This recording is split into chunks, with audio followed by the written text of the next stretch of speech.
A developer working to build downtown Austin's newest luxury hotel is accused of breaking an incentive agreement with the city. An audit found that White Lodging wasn't paying construction workers prevailing wages to build the new JW Marriott Hotel.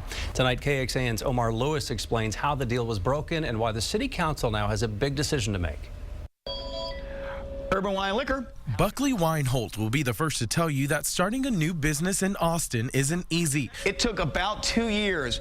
He finally opened his doors just over a year ago right downtown. I didn't really get any help from the city. So when he found out that the JW Marriott being built right across the street was given nearly $4 million in incentives, he had some questions. I don't see why a multi-billion-dollar operation such as this needs money from any government entity to get going. But that's now just one of several unanswered questions surrounding this multi-million-dollar project. The city audits found that between 13 and 31 workers were underpaid, but there could be many more. Greg Kassar is now representing a group of workers who say the developer, White Lodging, never held up their end of the deal to pay construction workers wages above the poverty line. Many workers that the developer claimed would be making an average of $22 an hour are making about $10 an hour.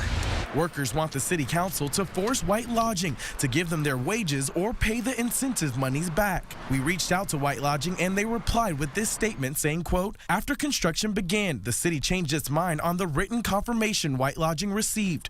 We remain confident the city council will honor its word." The city's contract management department says the incentives agreement was spelled out clearly. The Austin City Council will now consider rewriting the original agreement, allowing White Lodging to keep the money.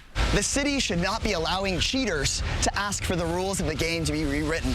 This item was supposed to go before the city council today, but instead has been postponed until August 8th. For now, reporting from City Hall, Omar Lewis, KXAN News. And we were curious to know whether there were other similar incentive programs offered by the city. And earlier this year, National Instruments, for one, worked out a deal to build a new facility in Austin. Like White Lodging, the company agreed to pay construction workers a minimum of $11 an hour. The company also agreed to maintain an education outreach program to help prepare students for careers in science, technology, engineering, and math.